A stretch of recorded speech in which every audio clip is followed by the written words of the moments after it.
You know what? One of the things about this show, this opportunity, is the diaspora. The diaspora is the ability to talk to people from all over the world. I have found that I found people who have never left their neighborhood, have never left their town, have never left the city from which they were born. I just want to encourage people to see the world. Why? Because it expands your mind. It's interesting to learn something about someone else's culture and to see who they are. And when we do that, we actually find out that people, we have more in common than we do our differences. And what a wondrous world that would be when we understand that mindset. Listen, this is About This Life with your host, Anne Marie. I am always excited to do this show because I am always excited to meet the individuals, the people who come on the show. The purpose of the show really is to consider let me break it down this way because I changed this up a little bit. So I'm looking at my notes, being transparent. About this life, I think about aspire. I think about wanting to be transformative. And when I look at life, fall in love with your life with intention, with focus, and be able to evolve from the difficult places we've been. So that's how I came to be about this life. With me today, I have a guest. McKinney, hello. Hello, thank you. Absolutely. Makheni Zonneveld is, well, let's start before I get into all the things that you are and you've done. South Africa. We were talking before this show, and you were born in South Africa. What is that like? Uh, I've lived in two South Africas. I've lived in the apartheid South Africa, and more than halfway through my life, that changed. When I was 39, that changed, and then it's what we call the new South Africa. So I've lived in two South Africas, and yeah. But what is amazing about South Africa, you talk about people not experiencing other cultures. What's exciting about South Africa is that we have so many different cultures. It's a world in one country. Apart from Wow. the white people and the Indians, we have the highest population of people from India in the whole world outside India. 4 million Wow. people, yes, and we've got people of mixed heritage because when these white people came on the 12th of April 1652, they came with two women. So now, as a result, it was a ship, three ships full of men and two women. So what happened was we have That's a lot of 4,000 babies. 4,000 people of what is normally called mixed heritage, and the rest, the more than 50,000, are us. And Okay. us, we made up of 9 different tribal groups, ethnic groups Oh, with 9 different languages, cultures, traditions, clothing, everything. So it's an amazing country. I need to go get my passport. And Get it, baby. and I want to be correct because I always thought, okay, somebody from South Africa, call them Afrikaans or Afrikanas. Help us understand the terminology so we know, so we educated. I'm in the Netherlands and people refer to me as an Afrikaner, someone from Africa. And I say to them, it's so strange for me to hear that because where I come from in South Africa, I'm not called an Afrikaner. I'm just called a black person. We were told a million different things until we said we want to be called black people. And the people who are called Afrikaners, and their language is Afrikaans, are the people who came from the Netherlands and colonized us, and they just hijacked Right. our identity. Their language is called Afrikaans. It's a language that came from Dutch, but it's now a totally different language. When I came here, I thought, easy peasy, I know Afrikaans. No way, Jose, it's a different language. It's a different language. How did you end up in the Netherlands then? 13 years ago, I simply followed my heart here. Hmm. That's a topic for another day. Okay. Absolutely. That's a topic for Absolutely. another day. So I But understand. I followed my heart here, and I'm glad. I'm this spontaneous person who just spontaneously said yes to a total stranger. Okay, okay. That's a topic for another day. But I say that because I happen to be someone who came to this country as well because my parents were born in St. Vincent and the Grenadines, and that is in the Caribbean, in the West Indies. And they came to this country. I'm in America, all those many years ago, about 60 years ago at this point. So it was good to see them. But let's talk about you, McKinney, because you are an author, you are a coach, and one of the descriptors for you is physical and mental wellness speaker. I want to key in on that first. Physical and mental wellness speaker. And the reason why I want to go there, because physical means something, mental means something, wellness and then speaker. You have four packed into this phrase. So talk to us. Why do we need physical, mental wellness? What is that about? The main reason I call myself a physical and mental wellness speaker is that since 1999, I've been a professional speaker, but I was only operating on the mental health side, the emotional well-being, leadership, etc. I operated in the corporate sector. And then about 10 years ago, I added physical health, and I suppose we'll get into that later. And now I Mhm. feel I'm offering something that's balanced because I'm offering both physical and mental health. Yes, the two things that absolutely go together. So, in terms of this physical and mental wellness, I think about emotional health. And a lot of times, emotionally, we get burnt out. Emotionally, we get bogged down with stuff. And the stuff that I'm talking about is like unforgiveness. We get bogged down with worrying or ruminating about others, people pleasing, for example. So, how do you address that emotional space for your clients and for the people you speak to? Let me start where it started. When I was very young, now I'm 71. When I was very young, at the first college where I was a lecturer, a colleague gave me a book, Mrs. Rena Thorne. I always, even when I do talks, I start by mentioning her. And this book was the first intervention in my life. You know, young people take it for granted that all this information about emotional well being is all over. In 1981, that was not the case. I had studied behavioral sciences. I had majored in psychology. I had studied philosophy, sociology, Mhm. anthropology, all of them. But that was before happiness psychology was invented. There was no pop psychology. It was just about mainstream psychology, mental illness, etc. So in 1981, this book introduced me to what is now called happiness psychology.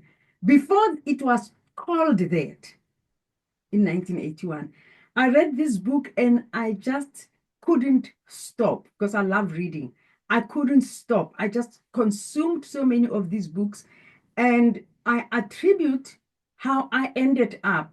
I've had a million different careers, but for the past 26 years, I've been a speaker, and I attribute Mhm. everything to that starting point.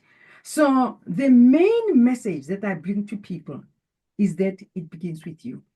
Yes, yes, That is the yes. gist of my message, whether I'm talking to individuals and whether I'm talking to executives, teams, the main message is it begins with the individual.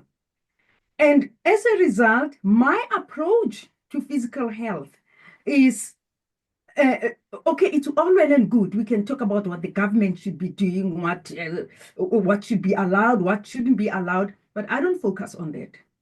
I let other people focus on that. I focus on what you, Anne Marie, as an individual, should be doing to look after yourself, to prevent the unnecessary suffering that comes with lifestyle diseases, what you should be doing, not what somebody else should be doing. You know, for instance, in South Africa, Hmm. internationally, there is International Women's Day.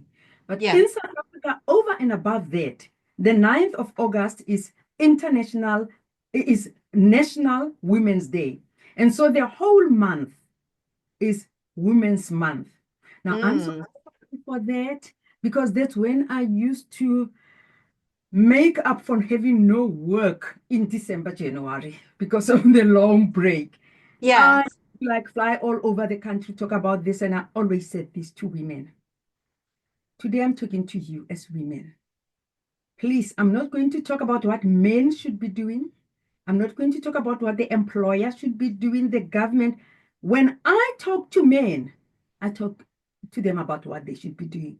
When I talk to your leaders, I talk to them about what they should be doing. But today I'm talking to you. We're going to talk about what you should be doing. Going to talk about you and taking charge of your life and not waiting for the benevolence of men or the benevolence of whoever and saying, this is me. Why can't I communicate assertively? Because McKinney, we want somebody to come in riding a white horse and rescue us. We want that. We want to be rescued because we bought into Hollywood with the fairy tales in terms of somebody is going to come by and rescue us. That But somebody ain't not there. nobody's coming. And then the other end of the spectrum, and I'm laughing about it, but actually there are people who believe, okay, I need somebody to come help me. But the other end of the spectrum is, and I talk about women specifically, is that we take on so much. We hold up the weight of the world almost as though we are superwoman. So what I hear you Hang saying, on, hang on. yeah.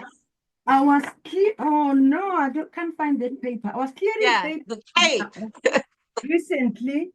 I don't know where I put it, and I found an article that Hmm. was written in a newspaper in South Africa in 2006. I went to speak at a women's event, and there was a local journalist, and she wrote, I'm going to scan it and send it to you. She Okay. wrote everything I spoke on, and it's all about you shouldn't be superwoman. You should be a super woman, 2 words. Yes, we should. There are so many women who are stuck in that particular place. And so, what I hear you saying is that one has to fall in love with their life. One has to take charge of their life. And if you want to make it transformative, if you want to change, if you want to improve whatever pain or challenge you're going through, then improve your life. And be accountable and responsible for yourself in that regards. So you had this happiness philosophy and you moved towards writing a book of your own. Okay, so you were an author. We mentioned coach before. We said about the physical and the emotional wellness part of things. But you are an author, so tell us about your book, Healthier and Slimmer. Thank you. What's it about?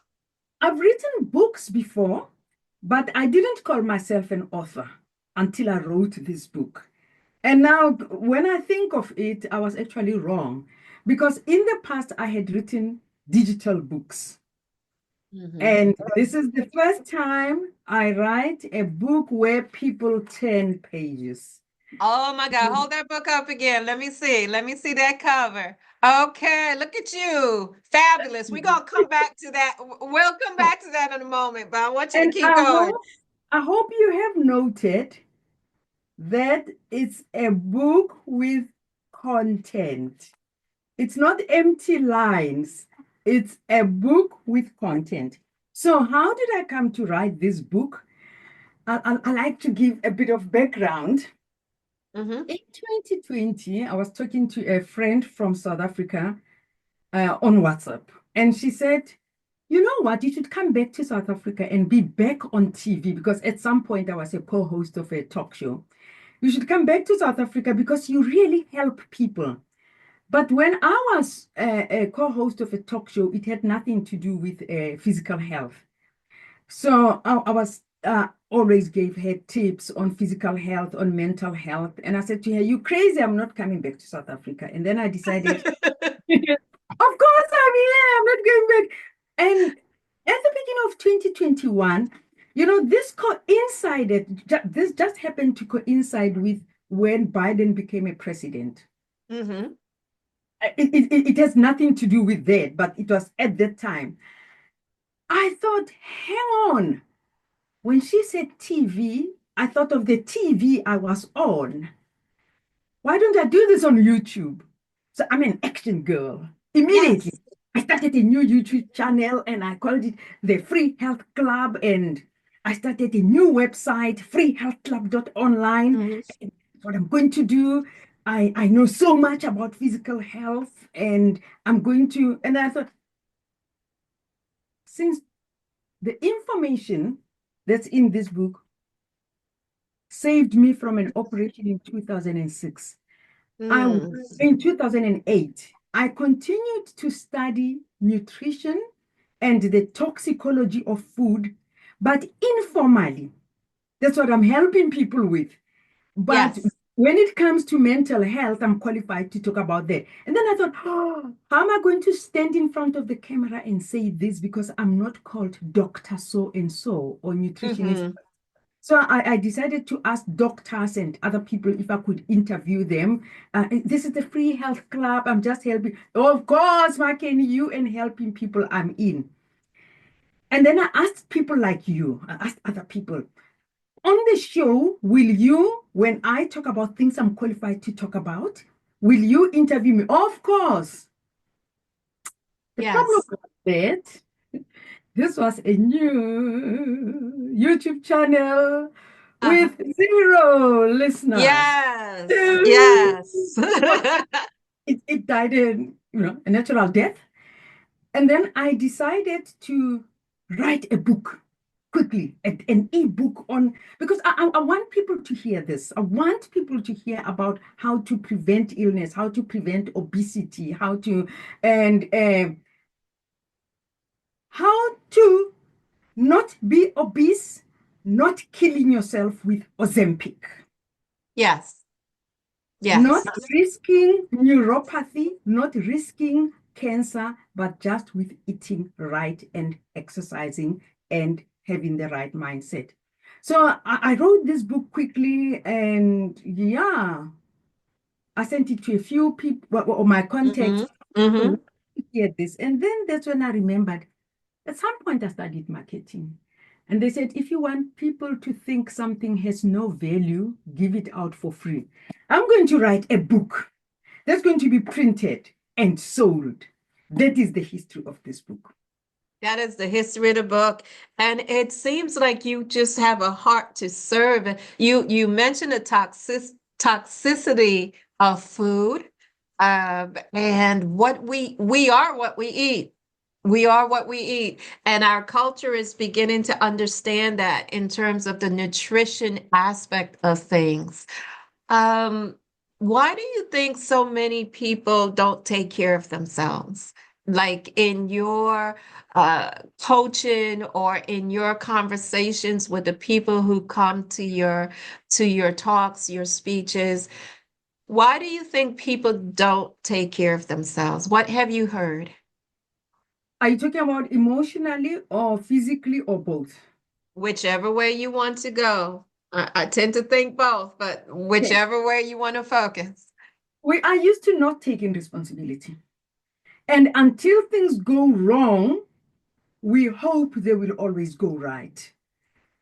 My passion is that this book should reach people who are not obese, people who are not ill, because thus far, the impact of this book has mainly been on helping people who are already obese and people who already have all these serious illnesses. Hmm. People don't, we all grew up hearing prevention is better than cure, but nobody takes it seriously. Right, And right, right. there's a very important group of people for whom I wrote this book. People who do take themselves seriously. People who heed the message of what you put in your mouth is important. But I want to reach them because every day they are bombarded with myths, profit driven myths that start with meat is bad for you. Instead of saying cook lentils, no, start with the truth. Meat is bad for you. Now, our meat replacements, our fake meat, I wrote this book for those people. We start with sugar. Sugar is bad for Hmm. you. Instead And of sugar is in everything. and everything, instead of cut sugar out of your life. Now, our sweetener is organic, is natural, is this and that. I wrote this book for those people because I was once one of them. I've got two grown-up daughters out of my first marriage. And when they were small, I was this strict mother who was very conscious of eating healthily. And I was the mother who said, no cola, no sweets, etc. I used to go to a big supermarket that I won't name, starts with an M, every month and buy crates of 100 milliliter cartons of fruit juice. You know why? Because on that carton is pure fruit juice, no sugar added. I fell for that. Yes. How bodies with that thinking no sugar added.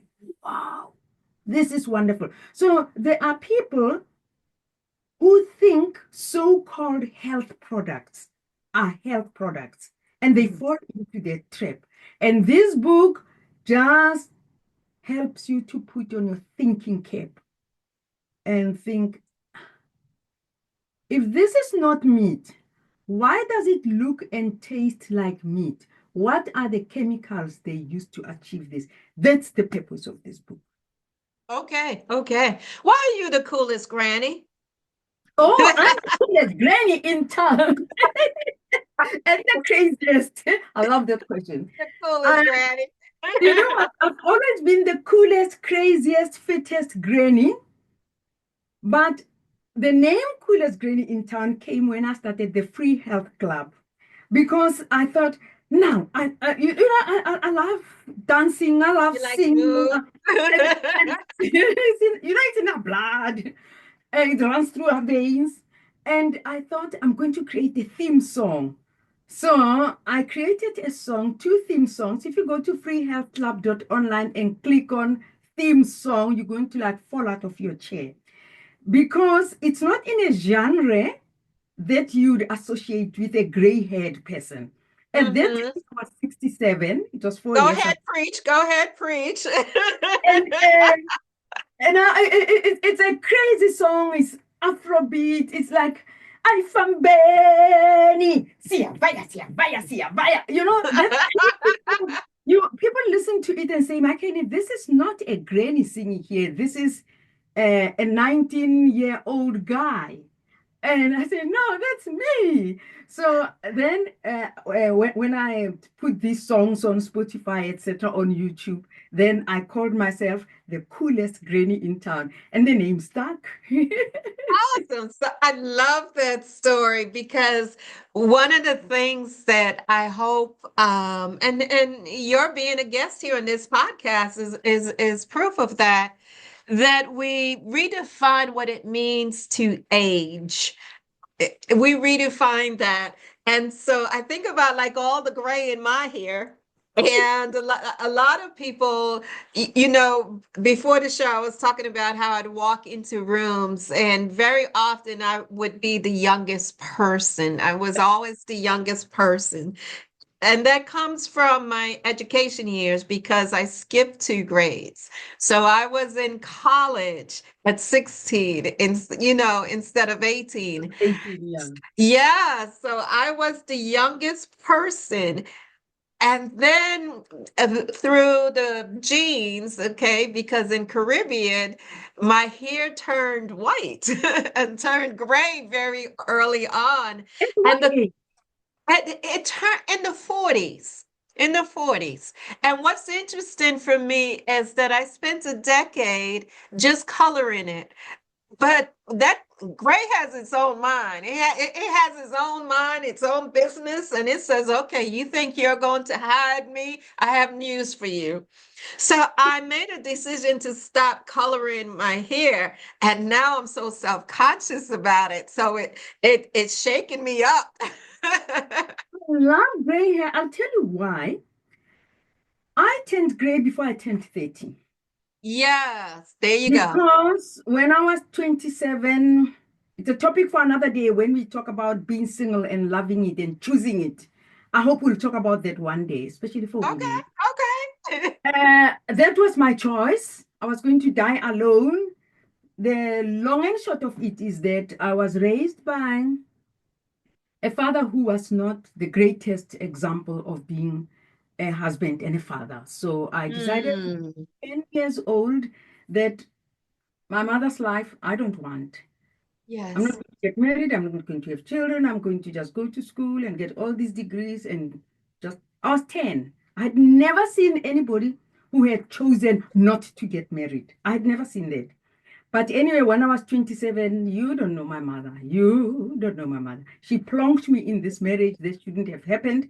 And I had 2 kids. I feel sorry for them because they were in a marriage that wasn't supposed to happen. It lasted 10 years.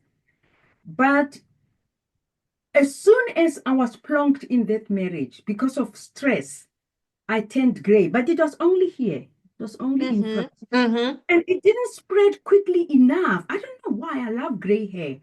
Yes. Was 50, a friend literally forced me to start dyeing my hair. I did, and I regret every minute of it. Yes. Yes. I regret every minute of it. I love my gray hair. I say to people, why hide your age when you can defy it? And I'd like to say something to you. Say that again. What? Why hide your age when you can defy it? You've just said you used to be the youngest person in the room, but now you are no longer. But I'd like you to redefine age. Some people are young at 80 and some are old at 18. Mm-hmm. You're Amen. really young Amen. because your youth it comes from within. It's not a number. It's in here. Okay, it's not a number. So you and I are young, and there are many, many old 45-year-olds out there. Old. Yes. In my language, all these decades, people have been saying to me, "Makheni, o kgona go tsofala." It means you're refusing to get old. And I say, and why do you agree? Why do you agree with Because getting what's old? the alternative? Why do you choose? Yes, I'm refusing. I'm not getting old. And I don't know why we should be old. I really don't know. I love it. That's why you're the coolest granny. That right there. But mama, that's why you are the coolest granny. Okay. So I just want to we talked about the book and we talked about your coaching and your speaking. And just to close out, I would love, I do this with several of my guests at the end of the show. I throw out a word and I would like your reaction to that word. So I'm going to come up with three words. Okay, you ready? Okay, first word, beauty. Beauty. It's a very loaded word for me. My mom was she's still alive, but she's now over 90. One of the prettiest people who have ever walked this planet. And unfortunately, I got my father's face. And she told me every day how ugly I was. Mhm. Mrs. Not Mrs. Zonneveld, that's me. Mrs. Rena Thorne's book in 2008 helped me to realize that nothing should define me. My past should not Mhm. define me. My past hurts should not define me. And one of the things that I did, I started defining beauty differently. That I don't have to have a Mhm. face. You can have a beautiful, beautiful mind and a beautiful way of loving people and wanting to help people. So beauty Amen. to me. Amen. Our My Bible next, even defines it that way. yes, absolutely. Hmm. My next word, identity. Linked to what I've just said, identity, how do you define yourself? A lot of people carry a lot of hurt because they let what has happened to them or what is said about them or what they think about themselves to be their identity. And I'm so glad I'm on this podcast because on this podcast, you can mention what matters most. Yes. My identity is defined and determined by the one who created me for a purpose. Yes. Yes. And the last word, forgiveness. It's such a pity. We talked about so many times McKinney dancing around. Meanwhile, forgiveness is such a big topic. This is how I define forgiveness. Not in terms of what you do to or for another person, but in terms of forgiveness, I define as choosing to overcome the impact of the negative emotions that Mhm. result from being offended and moving on. The choice is always between being Mm. a victim body mind connection and harnessing the positive body mind connection, the power of the positive body mind connection. That is what forgiveness means. And in 2002, I forgave after decades of putting myself in a mental prison. And since then, I've been preaching the forgiveness message. And in 2003, I recorded a CD on forgiveness. And as soon as I covered the costs, I distributed it freely. Now it's an MP3 that I distribute freely. And forgiveness is a chapter here. Absolutely. Absolutely. So, how do people get in touch with you, McKinney? How people get in touch with me is they go to healthierandslimmer.online, healthierandslimmer.online, and contact me via the contact page. That is the best way because people may forget my email address. My easiest email address is McKinney link, the link of LinkedIn, McKinney link at gmail.com. Okay. Okay, I appreciate that. I want to thank you. So, in our conversation today on About This Life, one can walk away with the idea and the concept that we get to choose. We get to choose our life. We get to choose to make our physical and mental health a priority. We get to choose to make a difference in our lives. We just have to be open to it. We just have to stand up and do it. And Makheni Zonneveld, thank you for being a guest on the show to show us some insights on why we need to do it. My sister, I appreciate you coming all the way from the Netherlands and South Africa. So I love that global perspective. I am Anne Marie. You can find About This Life on YouTube, About This Life podcast.com on YouTube. I'm also on all the streaming platforms like Apple, Spotify, and so on and so forth. About This Life with Anne Marie, where we are changing our lives one day at a time.